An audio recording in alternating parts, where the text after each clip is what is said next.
Cake বনাওঁ বুলি ক'লে আমাৰ মনলৈ অহা প্ৰথমটো উপাদানেই হৈছে কণী। কণী দিলে বহুতৰে কেকবোৰ কেঁচেমা কেঁচেম গোন্ধ ওলায়, গতিকে কণীবিহীন এটা কেক বনাওঁ আহক।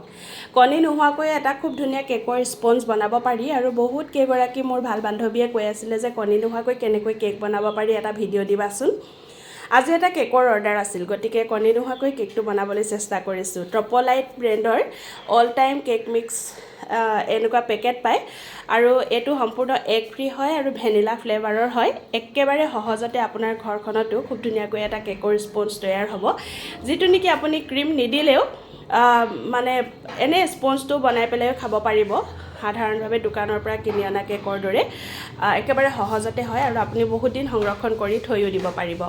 কেক বনাবলৈ সকলোৱে জানে, তথাপিও মই কেনেকৈ বনালোঁ তাকে আপোনালোকক দেখুৱালোঁ। এতিয়া মই কেক মিক্স লৈ লৈছোঁ 2 কাপ, আৰু তাতে মই সেই একেটা কাপৰে জোখৰে 4/1 কাপ দি দিছোঁ ৰিফাইন তেল। আপুনি যদি বিচাৰে তেতিয়াহ'লে বাটাৰ গলাই পেলাই 4/1 অংশ দি দিব পাৰে, আৰু নাইবা যদি আপুনি বিচাৰে ঘিউ গলাই পেলাইও দিব পাৰে।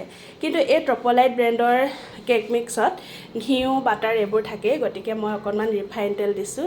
তেলটো দিয়াটো অপৰিহাৰ্য, কাৰণ তেলে এইটো মানে সিজাত বহুত বেছি পৰিমাণে সহায় কৰে। এতিয়া মই সেই একেটা কাপৰ জোখৰে, যিহেতু মই 2 কাপ কেক মিক্স দিছোঁ, 1 কাপ দিব লাগিব পানী।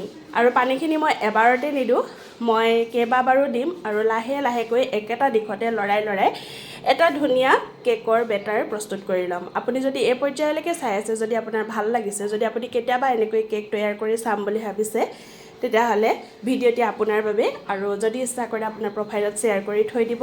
যদি কোনোবাই কেক বনাবলৈ শিকিবলৈ বিচাৰি আছে, তেখেতলোকলৈ ভিডিঅ'টি শ্বেয়াৰ কৰি দিব, কাৰণ বহুতো উৎসাহী মহিলা আছে বা গাভৰু ছোৱালী আছে যিসকলে কেক বনাবলৈ শিকিবলৈ প্ৰশিক্ষণ ল'বলৈ বিচাৰে, কিন্তু উপযুক্ত সময়ৰ অভাৱত বা অৰ্থৰ অভাৱত প্ৰশিক্ষণ ল'ব নোৱাৰে। তেওঁলোকে হয়তো কিবা এটা উপকৃত হ'ব এই ভিডিঅ'টিৰ জৰিয়তে।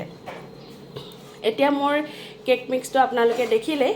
বাতিটোত প্ৰথমতে ৰিফাইন তেল দি বাতিটোৰ তল অংশৰ জোৰাকৈ ধুনীয়াকৈ এটা কাগজ কাটি লৈছোঁ। কাগজখিলাৰ ওপৰত আকৌ ৰিফাইন তেল সানি পেলাই দিছোঁ। মই তেনেকৈয়ে দিওঁ। তাৰপিছত বেটাৰটো তাত দি পেলাই অকণমান টেপ টেপ কৰি দিছোঁ, যাতে ভিতৰত মানে বতাহৰ কাৰণে খালী জেগা ৰৈ নাযায়।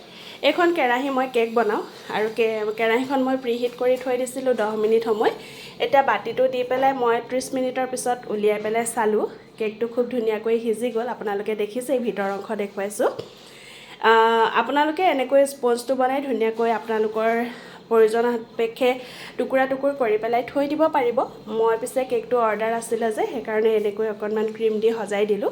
মই ক্ৰীমত কালাৰ দিবলৈ বেয়া পাওঁ, যিহেতু কালাৰটো আমাৰ কাৰণে বহুত বেছি পৰিমাণে ক্ষতিকাৰক, বিশেষকৈ সৰু সৰু ল'ৰা ছোৱালীৰ কাৰণে।